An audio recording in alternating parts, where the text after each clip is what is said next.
just want to see what this does. It should bring me in here. I don't have the start of the show or anything. I mean, we could either just do it impromptu. We're in. I got the stream up. So if you guys want to go, all I got to do is hit live. Oh, I think we are live. We're live no matter what. It just started. Hey. So, could someone go on the front end and tell me how it looks? Or I'll do it myself. I'm pulling it up now. And the audio sounds good. All right. We want to do this. We want to try this. It's 8:31 right now. I don't know who's watching this, but I have also started recording. Just listening to this show, then you won't. Joe, what's going on, man? Are you okay over there? What the hell is happening? So the issue was I decided to celebrate a pagan day. You're gonna have to eat that microphone, buddy. Flush you. Hello. Yeah. Just make sure you lean close to your mic. I'm on it. I'm in the mic. Do it up. Do it up. He is the mic. I am the mic. More. You're good. All right. So everyone, welcome to the technical difficulties episode of Nerd Shit Live. Nice. So this doesn't count as a real episode. This counts as one of our holiday specials. Fucking no. Yeah, this should be a special. Yeah, I definitely think this is a special. This is currently excellent. This is just what I wanted tonight. This is a great start to the new year. I was looking forward to doing this show all day, and now I'm not. Oh, come on. That's our host. Around. Yeah. No. I mean, it sucks when these things happen. You know, because here's the thing. There's a lot of... You could just start pointing fingers, but what's that going to solve, you know? You know what I'm saying? Do you know what I'm saying? Okay. Right. Go ahead, say it. No, I mean, we just roll with the punches. You know, that's what we gotta do. And that being let's said, get into it. We have some news this week. Dude, pray tell. We have some news this week. I don't even know where my... Here it is. Okay. Sony has 7 shows and 3 movies in various stages of production. I like how even when the show is fucked, I still tried to do this. I still tried to go through with it, but it just wasn't happening. So listen, Uncharted and Last of Us TV series are obviously the biggest things they have right now. I believe there are others that are announced, but I can't think of them off the top of my head. Do you guys have any idea what those are? Not really. Yeah, it's just the Last of Us and the Uncharted movie. But then when I was looking at like the slideshow and everything like that, it was just a bunch of like The Witcher on Netflix, and I was just like, wait a minute. I think this is all they have at the moment. That's Sony? No, I'm just saying in terms of just like the article on IGN is just like a bunch of Witcher pictures of like the real life cast and then like video game characters. And I'm just like, oh, okay, probably they need a little bit more information on it, but still. Right. I mean, right. this is a lot in one go, and then they believe in it. So these studios and especially Sony giving like the blessing for it. So yeah, I mean, Neil Druckmann is writing the Last of Us show, and he wrote the first.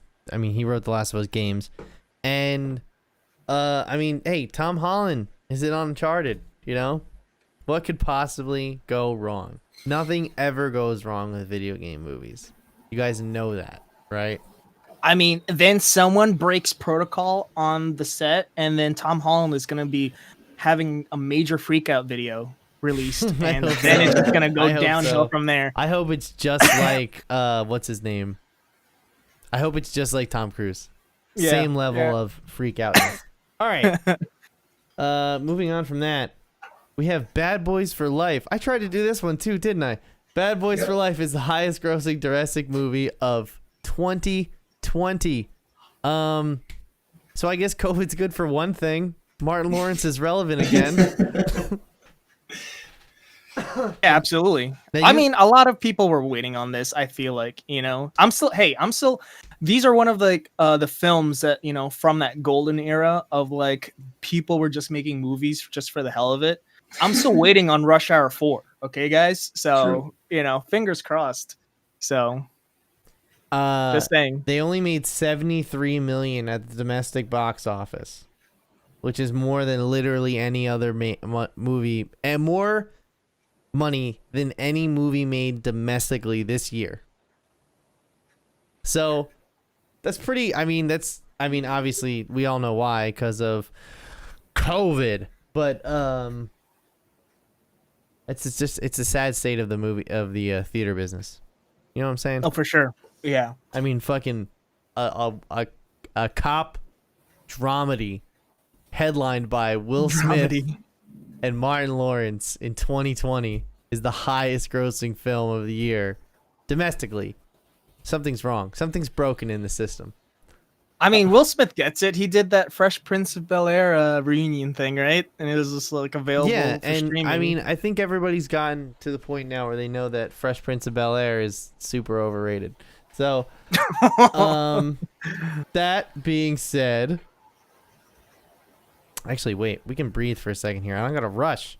I keep remembering we're 30 minutes behind now. I'm like living in the Twilight Zone.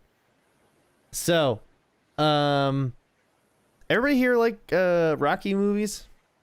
Oh yeah. Yeah, for sure.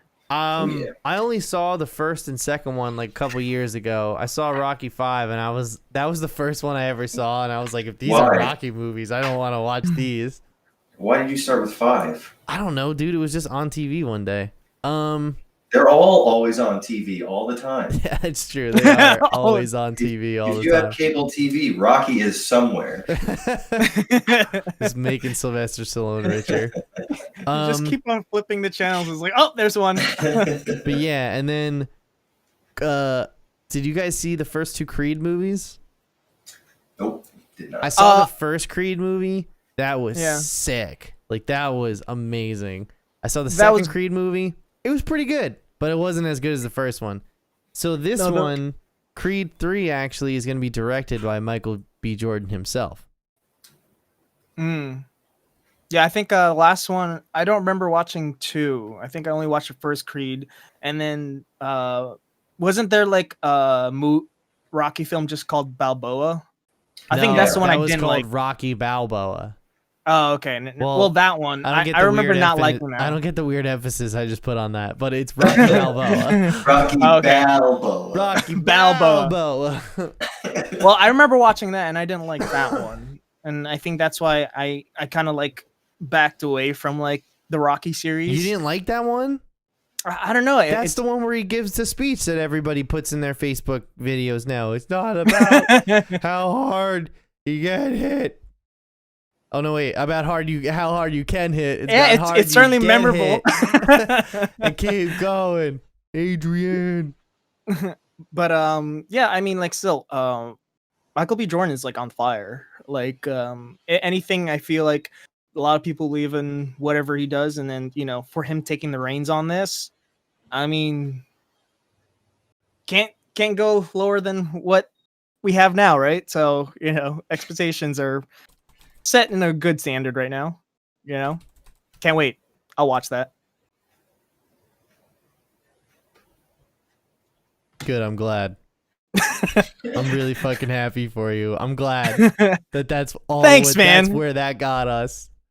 Thanks, man. Listen, Michael B. Jordan, not a director, very good actor, however. So I hope he makes the leap though, because a lot of guys do try to make the leap and they don't stick the landing. Notable mentions though. Ben Stiller made the leap from actor to director. Like, did you guys know that he directed Tropic Thunder? Yeah. Okay, I didn't know that until probably 2 years ago. So Really? Successful, I'd say. Meet the Parents, Tropic Thunder. Who's the other? Andy Serkis, another one. Made the jump from actor to director. I don't think as successfully, but He did Well, it. the pattern I'm saying is it's like it's usually something that you do a little bit later in your career. Michael B. Jordan seems pretty young to be making that jump.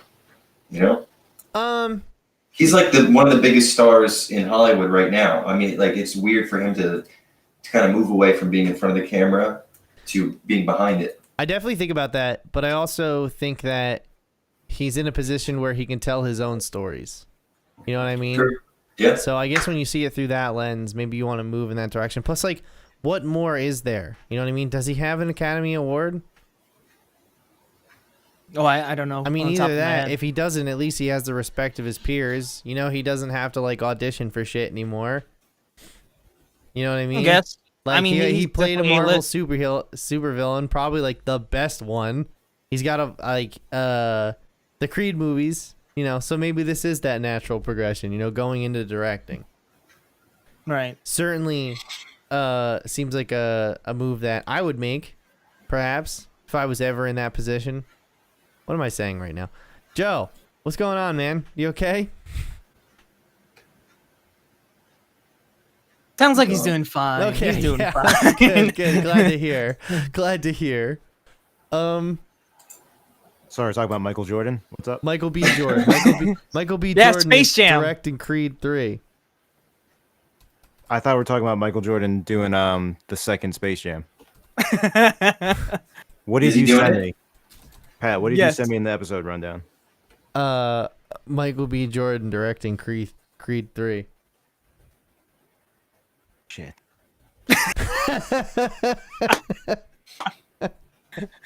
Yes. Shit. All right. Cool. Shit. Okay. I'm gonna try and fill in the gaps. If Michael Jordan were to direct Space Jams 2, I think he would be good at it. Space I Jams think 2. I think his work ethic can I like the cake. definitely be applied behind the camera. He's, you know, if he's on the baseball field or the basketball court, he can put his best foot forward. And Where am I? He does make shoes. So yeah, hold on. Are we sure we're not talking about Michael B. Jordan? I don't want to Sure, play this man. game with you anymore. I kind of now I'm intrigued. Now I want to talk about Space Jam 2. Just like LeBron James, like who he is now. When it was announced that he was going to be doing it, he had like a different public persona than now. And now like there's all this stuff going on with like China and stuff like that. It'll be weird to see LeBron be like the hero of a kids movie.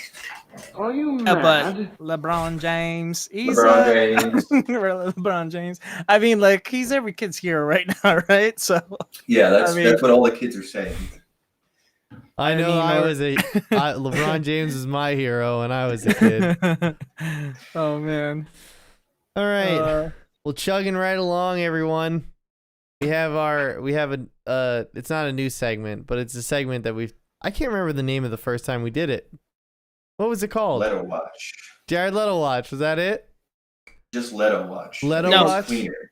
Listen, okay, the reason why you can't track when we started is because we've been doing it for our entire lives. Stop. All right. Stop. So, Stop right There's there. no so beginning. There is no end. There's It's all. exactly. Time is a flat Exactly. circle. I'm sorry, guys. I thought we were doing Jared Kushner watch. I'm sorry. Somebody messed with my memo. I could talk about Man, Jared Kushner. dude, if you're you all want. types of fucked up for this week, aren't you? All right, Joe. Tell us about prepared for Jared the wrong- Kushner. He's very consistent with his haircuts, real estate tycoon, and he's That's cool. about it. Do you He's believe? Do you cool. believe he should be pardoned by the president? What did he do? Oh, okay, that right there, that answers my question. I What mean, did he do? I feel like he has to, right? Because Thanksgiving dinners would be very awkward. You know what I mean? That's it. He Yeah. has to visit the Trump mansion. Gave Right? Melania a pardon, didn't give me one. All right, It's like- moving on though. Leto Watch. So apparently, Jared Leto is teasing that he's gonna come back to playing the Joker in Suicide Squad. I'm- not the former Suicide Squad. This one called The Suicide Squad, but there's also a new cut called David Ayer's Suicide Squad. That's the cut that they want now. But even then, Zack Snyder is the one who's putting him in his Justice League movie. So it's all this layers of shit that's coming out of nowhere. Basically, he said it's hard to walk away from playing the Joker. So like I think they should let him play the Joker so he stops running cults. You know what I mean? Just run that puppy into the ground. Give him like a 15 movie contract and just WB should take one for the team. You know what I mean? Stop the mass. You know, this guy's gonna. When is, at what point do we find out about the abuse? That's all I'm saying. Well, you got to put allegedly in front of that, all right? You got to put allegedly, all right?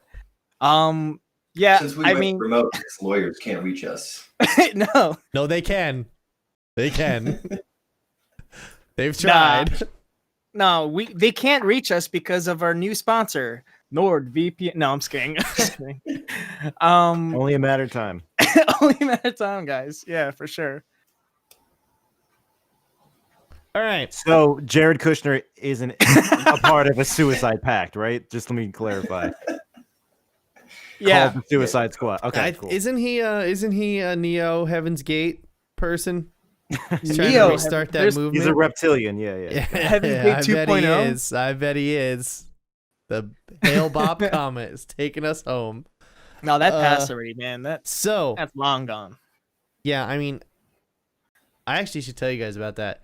If you want to watch something really crazy, there's only 4 episodes on HBO Max. They're each an hour long.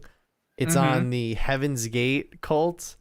I thought there was more of them. Turns out there was more of them, but then the word got out that they were frauds, and it shrunk down from like hundreds down to like only 30 of them. And then they together like traveled for like 20 something years until finally after they castrated themselves, they killed themselves. Damn. And then members who left the group, but who, because they didn't feel that they earned the right to be in his class, said that they still wanted to graduate. So eventually they killed themselves in the same manner that the original group did. So for years later on, you had these former group members saying that someone had come back and told them that they can join their brothers and sisters and graduate from the class, and they too killed themselves. You can't skip years. Crazy. Absolutely crazy. Damn. Well, it's a good thing I just got HBO Max for Wonder Woman. How much did it cost you for the year? I did like the monthly $15. Oh, okay. So they don't bill annually? They do, like, there was like a 6-month option for like $11 a month. You chose not to do it? Yeah, I don't know how long I'm going to stick with it. Feel it out. Bro, they just added all of Batman the Animated Series and all of Batman Beyond. I did see that. Watch the first 3 episodes yesterday. They're only 22 minutes each, so you just fly through them. The first episode has 64. I mean, the first season has 64 episodes. Or you could watch fly Deadwood. Through them. Mm-hmm. How long is an episode of Deadwood? 40 minutes, I think. But they have all those like legacy. They have Boardwalk Empire, Sopranos, all that stuff. My drama teacher's husband was in that show. Boardwalk Which Empire. one? Boardwalk Steve Empire. Buscemi. No, it wasn't Steve Buscemi. Steve Buscemi. Dang. That's awesome, man. Good for you, man. Good for you. We're happy for you. Yeah. Yep. I'm friends with Steve Buscemi. So, coming up on the 8:50 p.m. hour, we have our first segment of the night. Main topic, at least. Most anticipated movies of 2021. So I told everyone to pick 3, just kind of go through a list. Everybody came back with more, which I'm shocked. I didn't even think Joe would look at this list, quite honestly. Like, I thought he would have just made up some shit, Well, yeah, again, 2020 is most anticipated. Yeah. No, actually, what he made was Jared Kushner's like Netflix queue. Like, no, I made Joe Enright's Netflix queue. Oh, okay. Why would I do that, Jared? Jared, that doesn't sound very smart. I'm just saying. Proceed. Sorry. So what's Jared Kushner watching then? He just watches himself, man. What are you talking about? He's the best show in the world. Yeah. He's like Just looks He for watches he's like YouTube Kanye clips. West in the sense that he says that he'll never be able to see himself perform. That's his only regret. Sounds about right. So, that being said, now that we have that out of the way, let's talk about our most fucking who cares? Go first, somebody. All right, I'm gonna go first. Say, 2021, the year of hope and technical difficulties. Oh no. I'm gonna do honorable mentions right now for me. Sherlock 3. We discussed this before. Me and Jer, I think we're fans of the series. This Robert Downey Jr. and Guy Ritchie. Yeah. Yes. Mhm. Okay, cool. I'm glad he's. Jude Law. Well, Guy Ritchie directs them. Oh, okay. But I'm a fan of these too. I didn't even know that this was coming out this year. So cool. Oh, I thought you disliked them. Yeah. No, heavily. No. Okay. I think it's the best interpretation of Sherlock we've seen. Wow. Yeah, next to BBC series. So there's that. Bad Grandpa 2. And Snap. I just like the first. It was funny enough, you know. I like the first one. One of the better Jackass attempts we've gotten in a while. With that, I also want to mention that there was an Eric Andre movie that was directed by the producers and directors of Bad Grandpa. I'm assuming Johnny Knoxville was tied to it somehow. It got shelved. It was supposed to be released in April in theaters. Totally got shelved, and I figured it was going to go to a streaming service, but I don't think it's been announced yet or released at all. So I have no idea what's going on with that. So I anticipate watching that. But for my top 3, I don't know why I put this on here now that I think about it, but I put In the Heights. I'm thinking I liked Hamilton. Not the same thing, but I've seen In the Who Heights. knows? It's good. I It's like good? it. Okay. Yeah, Can't I go liked wrong. it. A lot of dancing. Number 2 would have gone to, what was it? No Time to Die, right? Really? Okay. I thought about putting that on there myself, but I ultimately, thought about it. Yeah, I was gonna say my personal belief is that every other Bond movie with Daniel Craig has been good. Yeah. No, Quantum of Solace is terrible. But go on. Every other. Nah. Oh yeah, every other. Yeah, you're No, I absolutely feel right. like Every the other. first Yeah, one's yeah, good. yeah. Second one, You're right. yeah. You're right. Yeah, Skyfall's easily the best. the best for sure. Spectre was, oh my god, that was one of the most boring things I've ever seen. So I would say by that logic, this one should be good. But with all the delays that have been taking place, and again, right around the corner from my apartment, there's been a billboard for that movie for the past 3 months. So I thought it was out, honestly, until we discussed it. It's funny that you bring that up. So they tried to sell that to Netflix for $600 million, and Netflix told them no. Yeah. But so they've already ran a marketing campaign for $93 million up to the release of that movie because the weekend we went into like lockdown, that movie wasn't coming out. Like that was like 2 weeks till that movie came out. So now they had to do it again because they did it. They thought it was coming out in November. So they already spent like an additional $30 million like on marketing materials. And then it got pushed back again. So now they're just trying to offload it anywhere that they can. Right. So because they're just losing money on it on this point. And whenever that release date is or whatever avenue it is, it has to come out because they're going to spend more money trying to get word out about it. That movie in particular, though, has struggled during this time. Yeah, I wish them the best, but just because of that whole uncertainty, I'm going to have to replace it with Mission Impossible 7 from the number 2 spot. Yeah. And then number 1, again, I'm a little weird about this one. It's The Conjuring. I just saw that's on my list too. So that's my number 1. But again, I'm weird about it just because the subtitle, The Devil Made Me Do It, that might turn me off. Okay. Like I like The Conjuring, and then The Devil Made Me Do It in parentheses. Are you familiar with the premise at all? Yeah, that's why I put it as my It's number his 1. number 1 pick. Like No, I've never heard of this. Go on. no. I mean like the premise of this Conjuring movie. No, I did not look into it. Okay. That whole thing, The Devil Made Me Do It, is actually based on a real life case where someone tried to use possession as a plea bargain for actually murdering someone. So Well, then call it The Conjuring Possession. I don't know. Not I think it's a Devil Made Me stupid Do title It. too. It's not James Wan that's directing it though. He's just producing it. It's some novice director. I don't know their name. Michael Chavez. Yeah, see, I have no idea who that is. I'm looking at his filmography, and I don't. He did Curse of La Llorona. Oh, he did La Llorona? Okay. Well, then we're Yeah. in for a bad time because La Llorona is not good. Wait, who's directing Che Guevara? Yeah, Che Yeah. Guevara. Che Guevara. Che Guevara. Oh, cool. Okay. Actually, so since we're Joe, that was your list though. That's my list. Yeah. Okay. Well, since I guess that's on my list too. So I took a look around for this year and I thought like Venom, Let There Be Carnage, but that's like the same thing that Joe has with The Conjuring, is that I do not like that title and I did not like the first movie. I thought about Shang-Chi because honestly, like good kung fu in Marvel movies is like sick. We've seen that in Daredevil. Jungle Cruise. No. I thought about Top Gun, thought about Mission Impossible, but honestly, I just kept coming back to Black Widow. Like, I think it's just time for a Black Widow movie. And like, I was ready to see it last year. I love Taskmaster. I love that Florence Pugh's in the movie. And I think it takes place in a part of the Marvel Cinematic Universe that isn't exploding with stories all around it too.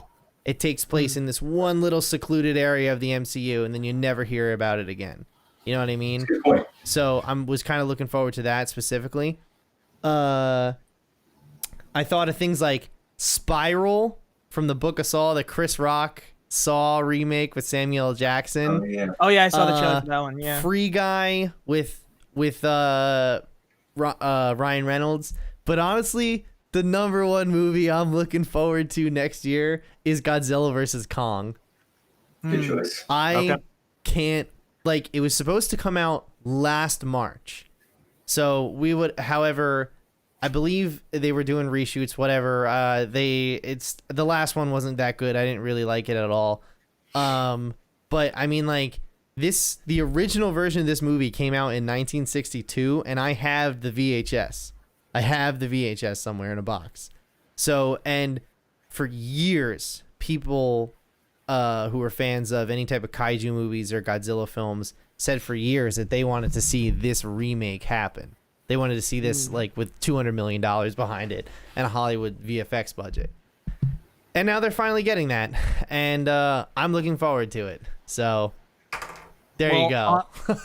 For the Godzilla vs. Kong, I mean, like, I hope they do so well that I just can't wait how they're going to be topping that off. Like, what goes after that? What do you think? Like, how do you top that? Like, I that feel versus, you know? I feel like this will have some sort of finality, though.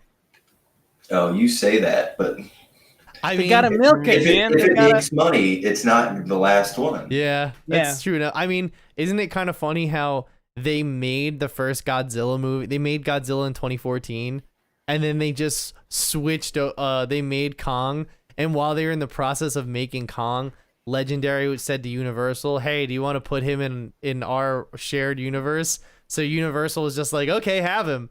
So then they just made a Kong movie, and then they put them together like through little threads, and now they had the Godzilla sequel, which was pretty much like the Avengers of kaiju movies, and then now they have this one.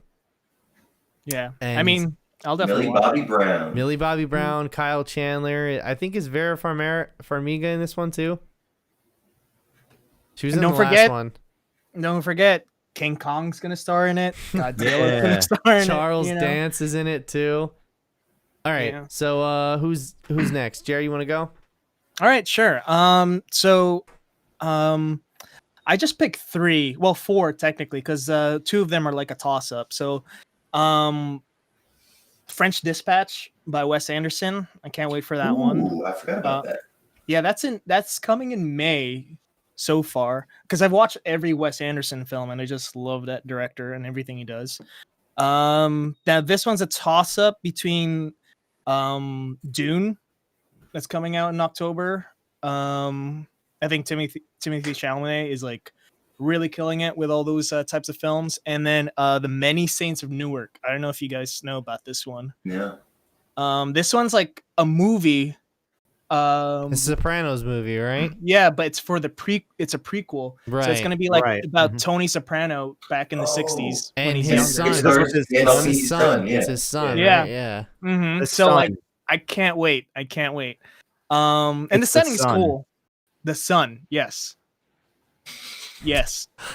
And Yes. Joe, my it is most the son. anticipated one is is going to be at the end of 2021, and I hope there's no delays for this guy, but The Matrix 4. Come on. Jared, you and I have Come on. very similar taste. That's why we're the best. Yes. Damn. What else to say? Talking. I mean, but this here's the thing. shit. What makes me so interested in why The Matrix 4 is on the top? Well, first of all, we thought, everybody watched the Matrix trilogy, right? I know it's probably a Yeah. dumb question, Yeah. but The last one sucked though. well, okay, yes. I remember but, being bored out of my fucking mind seeing that movie in the theater. I was But like, here's the why are all thing. these people having sex? but here's the thing. That's the part that you found boring. It's like there's no sex in this world. But There's a it's gonna lot be of only Lana Wachowski directing. She's Oh. solo directing it. they already made it. I thought it's done. Well, I think that's still currently filming. It's like the last bits, maybe like B-roll stuff. I still had to look into it, but in terms of like, it's no longer the Wachowski siblings. It's just Lana now. I was gonna say, wait. Together? Say that again. Do you have any idea why they're not co-directing, like falling out or something, or? I don't know. I feel like they never really had anything bad in their relationship. Yeah, I haven't seen anything to say why. Just that it was only what you said. Lana is doing it. Yeah, Lana's doing it, and for example, like, I mean, with all the other projects that they've been doing separately or whatever like that, they've always been really supportive of each other. So I don't know why all of a sudden it's like, I guess it's so many years where, Lana's the only one who like wants to make something out of this franchise. Right. That's Maybe. right. Yeah, like she felt probably like she didn't want to end it there. I don't know. Dude, I these got directors have money. had more name changes than Prince. She's gonna call herself the Lana Wachowski. Svetlana. And then Nick, you're up, right? Yeah. So as I said before, my list is almost the same as Jared's. Dune. The reason I'm into it is like any good sci-fi story, I'm on board. I love expansive world building, and I'm a big David Lynch fan, so I'm gonna do a double feature of his Dune and then the new one, Matrix 4, because one of the reasons I'm into film in the first place is The Matrix. That series very formative for me, and I put my number one pick as The Green Knight. Do you guys know anything about it? No, Yeah. what's that? So it is. It's a film starring Dev Patel, and it's like super. It's like Knights of the Round Table adventure movie, but it looks like it has a bunch of like creepy horror elements. I was blown away by the trailer alone. So I don't know anything really about the plot. I just saw the trailer and said I need to see this movie. By A24 as well. Yeah. Mm-hmm. Oh, yeah, this looks good. I'm on board for Yeah. that. Right? So it's got like sci-fi horror maybe not sci-fi, but like fantasy horror elements to it, but it's an adventure movie. I haven't seen anything like this in theaters in a long time. That's right. And if we're all vaccinated, we can do an episode on it in our studio. Yeah. Yay. Yay. Okay. Next. Next on our, actually, for the remainder of the night, we are going to discuss our main topic of this evening. Wonder Woman 1984. Yay. Yeah. So, I watched the movie on Christmas Day. I know that you guys watched it this week. Joe, did you watch it at all? Yeah. No. No, he didn't. Wow, you Yeah. really showed up for work today, huh? You really, I could really tell you put in the hours this week, huh? Guys, Soul was on Disney Plus, Soul was on- so why wouldn't I? He makes a good point, man. I don't know. Why don't know. would I watch Wonder Woman? Okay, so It before doesn't we even take place in current day. Before we get into Wonder Woman, I want to hear Joe's spoiler-free review of Soul. Soul, really cool. The movie had a lot of soul to it, and Jamie Foxx, wow, how diverse. So much talent. I love his sunglasses. Nick, you as well. And You love me, or I love his sunglasses? both. Oh, okay. And movies are good. So 10 out of 10. Joe's like, wow, great movie. It had words. It had There was visual moving pictures. No, great animation. Looked hypo realistic at times. I don't even think that's a word, but now it is. Oh, you really did watch Soul. Yeah, I did.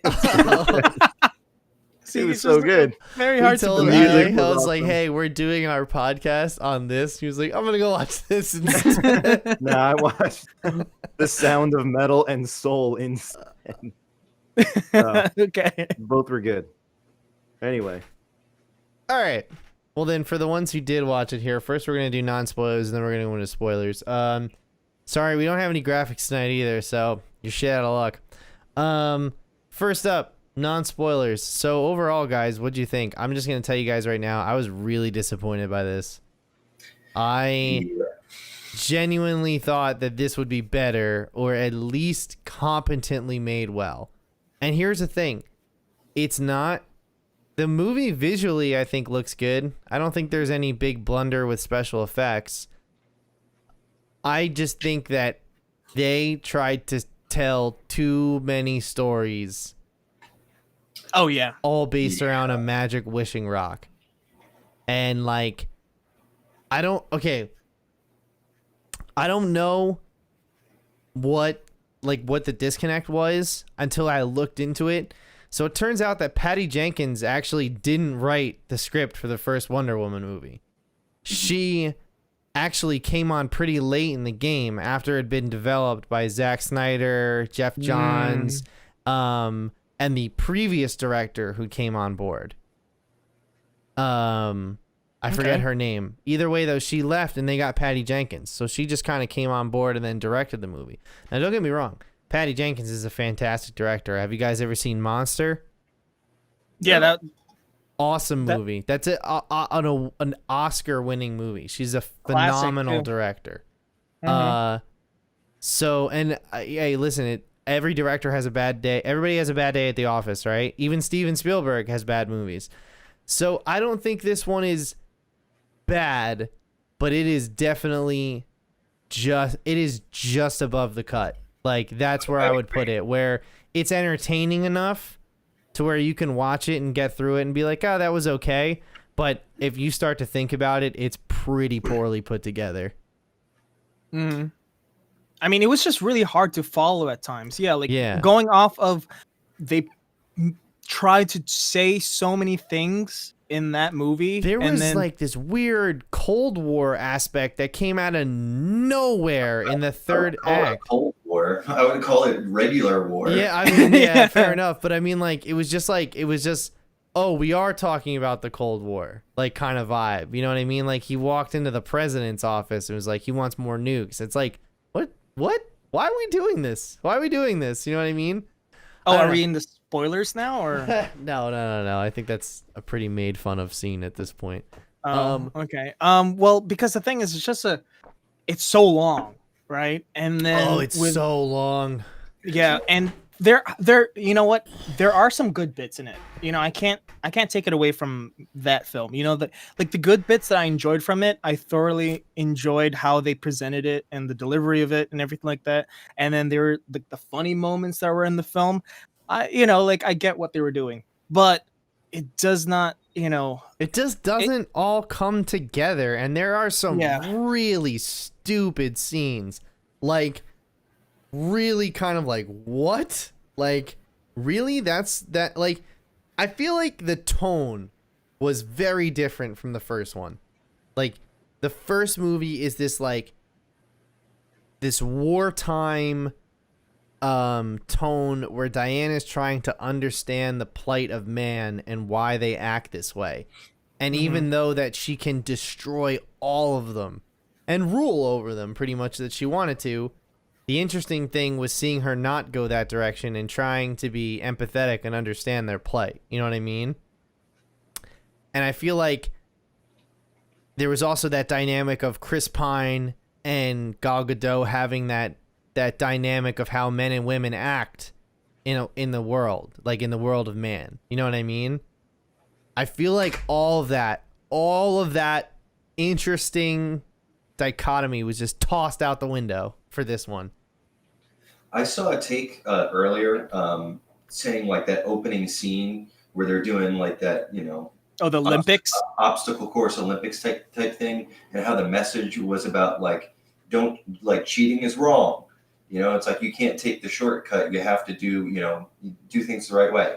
And how that message never once appeared in any of the storyline. And I feel like it goes to what you're saying, Pat. It's like there was no message at all. It was just like, things are crazy and we need a hero. Yeah. Well, it's just like, it's funny you bring that opening scene up because Patty Jenkins was actually told by Warner Brothers that she either had to cut that sequence or she had to cut the mall sequence right after. She couldn't keep both. But she fought them on it. Mm-hmm. And, if she had cut that opening scene with the Amazonians, I honestly think the movie probably would have been that much better. Because it wouldn't have set up this weird, like, pseudo theme of, like, not cheating. But, like, it never comes up again. You know what I mean? I enjoyed that scene. I didn't like the mall scene. I don't no like the problem mall with the scene. beginning. It was the mall scene that was like, what? See, here's the thing. I like the mall scene, but the context of the mall scene makes absolutely no fucking sense. Well, for me, it's like I get what it's trying to do. It's trying to set up, okay, here's where we're at in the world. Here's the life that Diana's living. But for me, it was like the main problem was the editing, and like it was so kinetic, and I couldn't keep track of what was going on. She's flying around the mall and like kicking that guy, and then going back and kicking another guy, and don't worry, she's gonna go back to that first guy. Yeah, still. And like how she's like using her tiara to break all like the CCTV cameras, and I'm just like, I thought you're supposed to be in hiding. Actually, now that I think about it, you know what I mean? Like, I thought you turned your back on the world is what you told Batman. I thought it was. Yeah, they did kind of like probably accidentally retcon some stuff. Oh, they definitely retcon some shit for sure. Mm-hmm. That being said, I mean, I feel like we're shitting on the movie a lot, but there are some good moments in here. Out of context, visually good moments, or in a vacuum, emotional moments. Connected to the rest of the story, no way. It just doesn't exist. Hey, no way. Yeah, get real. There's just no the way. limit does not exist. But I mean, go ahead. Oh, well, so polite. Well, here's the thing. So just going back to where the good moments, like for example, I just wanted to talk about the beginning a little bit more. Just short bit. I did love that sequence, and then the mall thing could be like, whatever. But the only thing that was kind of confusing was, remember, because I just watched the first film after all you guys, like last week, and I just didn't get it where the age where Diana was at in the beginning sequence. In the first film, she only started to learn how to like fight and how to be all this like athletic whatever at like a teenager age. So it was just like, it instantly broke it for me, but I still enjoyed that sequence. But the message of that beginning sequence about the Olympics is just like, I didn't care for. That's the only thing. It just looked nice. That was it. Yeah. Yeah. And it made me feel like connected to her as a character. And, like, this is a person I like, and she's done things in the past that were wrong, and she learned from them. Whereas the whole rest of the movie, I felt like she was just a blank slate. There wasn't really much characterization for her at all. Who? Yeah. Diana? Yeah. Yes, I agree. I feel like Diana got the short end. All right, we're gonna go into spoilers because we don't got too much time. But All right, that's fine. So spoilers. Yeah, spoilers. So Diana got the short end of the stick in character. Her whole character in this movie went from the first movie being this hopeful, optimistic, empathetic person who sees the good in man despite their failures and learns that no matter what, love always triumphs evil, no matter what your loss is. This movie, it's I want my boyfriend. That's her whole character, the whole movie. And although that leads to a very emotional scene, Yeah. like really, like I was very surprised Gal Gadot could pull that off. The acting was like the really acting raw. was- It felt yeah. like, yeah. And like I see a lot of people are saying that she was like, no, she was good. Like I know a lot No, of that was people say great, that yeah. she can't act. And to be completely honest, in the first movie, I don't think she did a lot of heavy lifting because I don't think her skill set was there. But you can tell they gave her more to do in this one, and she pulled it off. At least I think so. I thought she was very good. In acting, yes. Yeah. For the character, no. Yeah, they didn't do her any favors in the writing department. Oh yeah, they didn't. Yeah. yeah.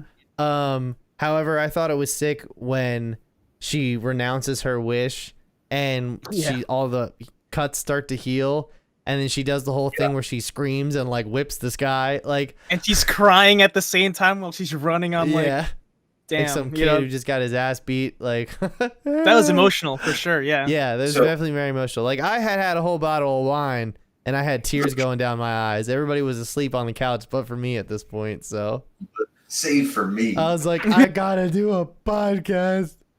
But that's the thing. Like, I love that moment, and then all of a sudden, it's like, oh, she flies, guys.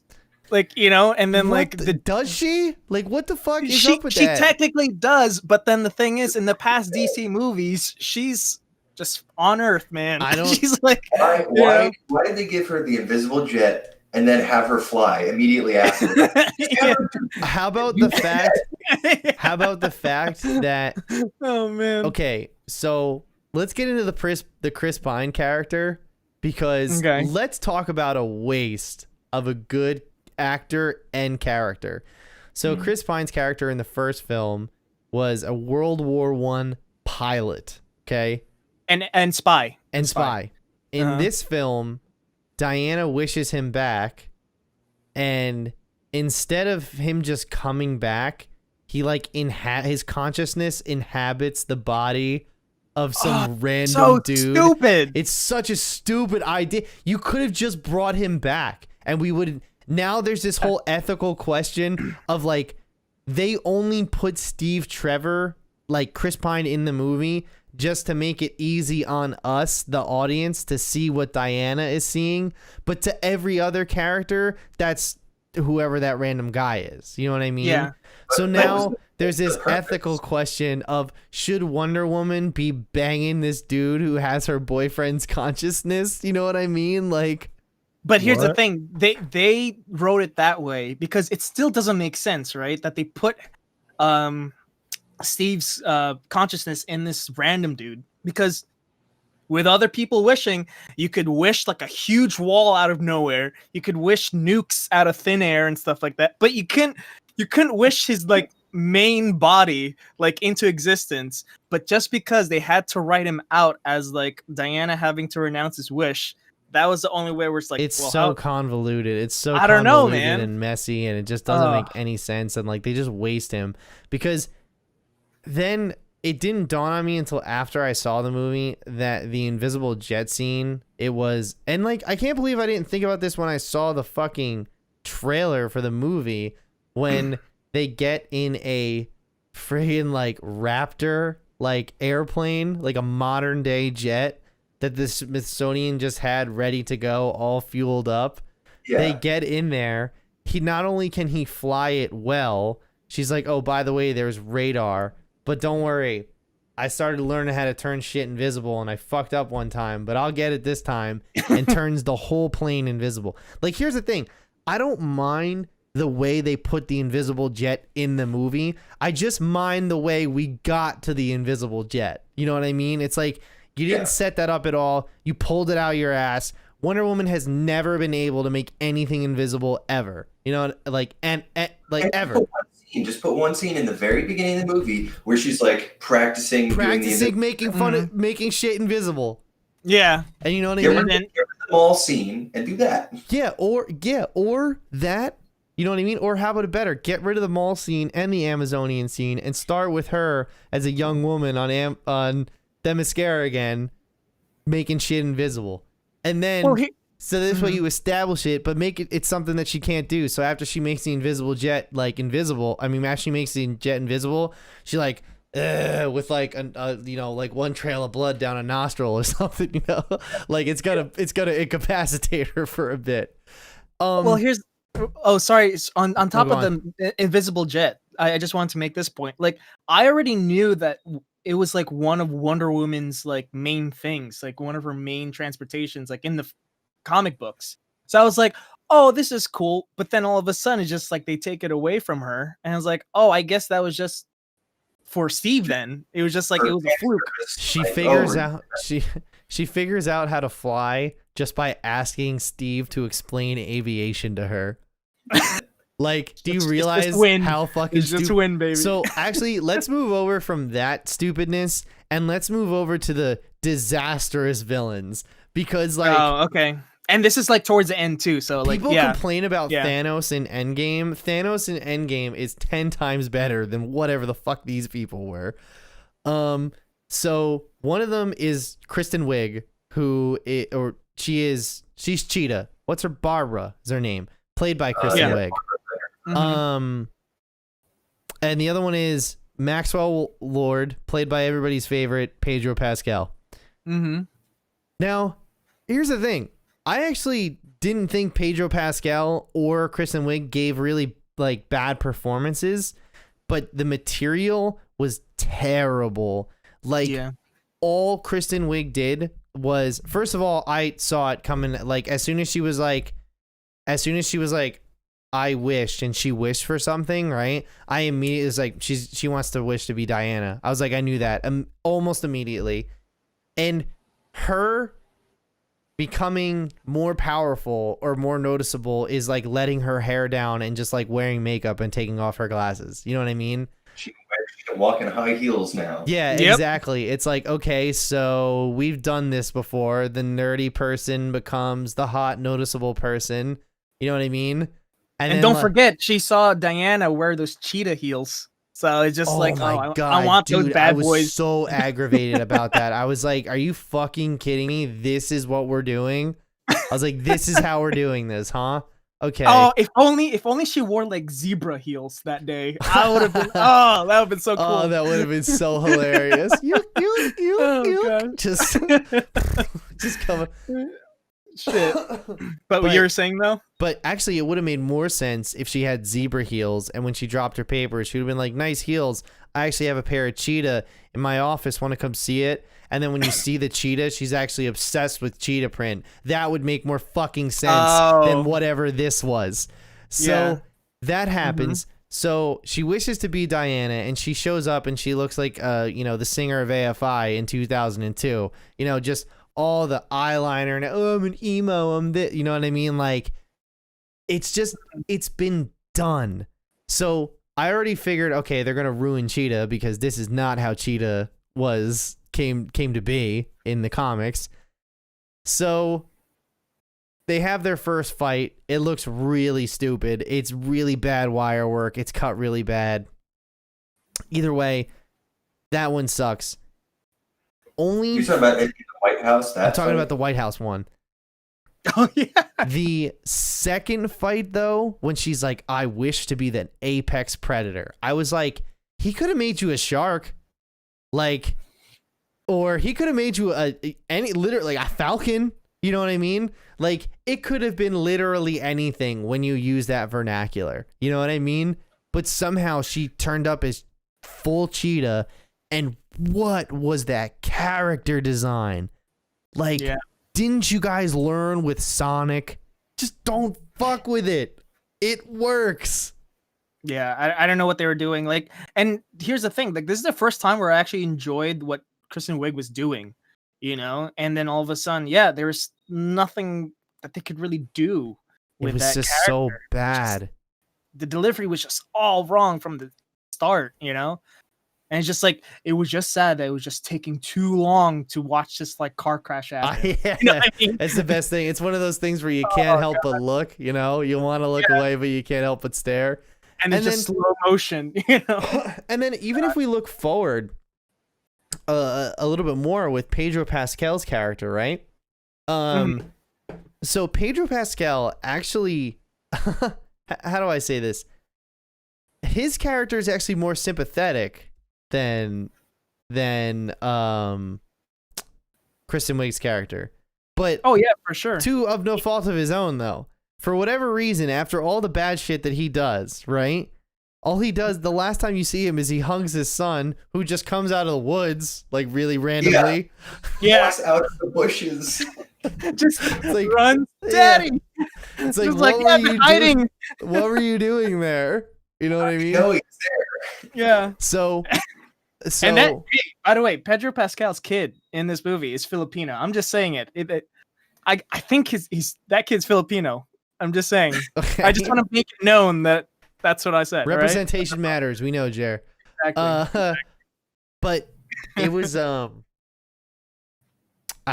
guess the best way I could say it is that like the fact that it was like a magic wishing stone was what Pedro Pascal was, and he wishes the stone to become him. So he's basically that, which is basically a roundabout saying I wanted unlimited wishes. You know what I mean? But now everybody who wishes from him, he takes something. Either way, he was dumb too, because when she finally gets to him, she like makes some weird speech through him with the lasso went from the lasso of truth to the lasso of convenient plot. Oh, look at this. Oh my God. In literally the last 4 minutes of the show. Hey. No, we're going. We're here now. All right, so let's bring it back to one. All right, let's go, guys. Pat, what was the deal? I just want to say, I was going to say, in regards to her turning things invisible, she turned that whole movie invisible because I ain't seen that shit. Okay, go ahead, Nick. You a rim shot, Joe? What was that? Never mind. What was the deal with that like blue particle beam that he was standing like? So he was talking to the entire world in front of a camera, and then the camera gets destroyed, and he's still talking to them because he's standing in that blue particle beam, and the particles are touching. Like that was the dumbest. Oh, that's right. I forgot. That's right. He walks into the White House, and that stuff is literally on a whiteboard. Like, hey, you got this right here that conveniently does exactly what you need to do. We have that. It's here already. You know what I mean? Like that was the shit that bugged me. Like, and then it's like Deus Ex Machina every single time situation. Oh, here you go. How about the part when they show up to Egypt and they drive right past them, and they just turn around and they go after? It's like what is that? That is one of the more forgivable sins. That's true. Yeah, and the thing is too, where it's just like I get it to where, you know, all right, let's just accept it as it is, and then he is managing to like still contact them through the beam, and then there's like this huge whirlwind for some reason that, you know, that's happening that Diana can't even like fight against. But that lasso thing, and then also the fact that like every single person in the world who saw that broadcast was totally fine renouncing their wish, like in a perfect world. Like, you know, I don't freaking get it. Maybe not everybody did it, just most people did. There's still some people who... Right, because the thing is, guys are the worst people on the planet, right? Because in the beginning, you know, it's just like the guys didn't renounce their wishes, you know? It's just, I don't get it, man. It's like so weird. It's so weird. But you like, don't think that those incels that wish for big old hogs are giving them up? You don't think that they wish for that? I want to say one thing, like on a high note though. watching because like you said earlier, we're shitting on it a lot, but watching the Chris Pine experience the 80s, going through like the mall and see like the aeronautics museum, that all that stuff was great. I thought that was really fun, and I wish there was more of it. I wish that was more of it, because I feel like that would have been a play on the original dynamic where it was Diana, which was like, what the fuck is all this? You know what I mean? That's true. Like, That's true. what is this? I do like how he's so obsessed with the fanny pack. He was just like, all right, here's a new garb, and then he just twists it, and then there's a fanny pack. He's just so obsessed. There was like that weird fashion show at one point too. I was like, what are we doing? I was like, that was fun. I was like, Diana crossed no man's land in the last movie, and we're doing this shit? Actually, that brings me to my last point that I don't see people bringing up enough on the internet. Where's her sword and shield? That was the whole complaint about Wonder Woman originally, before they made a Wonder Woman film, was that if you're going to do Diana, you do her as an Amazonian warrior. You bring the sword, the shield, the lasso, the tiara, the armbands. You bring it all. So I appreciated that in the first movie that they still kept that. You know what I mean? No, because Ares dissolved the sword, remember? Well, that is the God Killer sword. But remember, she still had that sword and shield in 2016 in Batman vs. Superman. And she had it. Yeah, you're right. And she had it in 2017 in Justice League too. Yeah. So, well, like, where where was it? Was she just get rid of it? Yeah, I mean, like, which is fine. She's saving that for Steppenwolf. You know, you gotta keep it. Yeah, but she still got 35 years till Steppenwolf at that point. Yeah. I mean, the timeline's broken anyway, because like, who even knows when the new Justice League even takes place? But listen, my point is that like, I don't know. I just don't feel like they did anything for Diana's character in this movie. I don't feel like it did anything for the DCEU overall. That Linda Carter cameo was fun, but ultimately it went nowhere. It was so bad. Yeah. Hey, that's a weird name. It's from my heritage. It's from my culture. Like, shut up. Just shut up. I was like, why couldn't you just say like, hey, she was thanks. Hysteria. She was. That's my golden armor. Oh my God, that cameo is terrible. Yeah. So, overall though, very disappointing. Don't think for a second that third one wasn't planned. They announced that to take the bad press away from the movie for sure. So, ending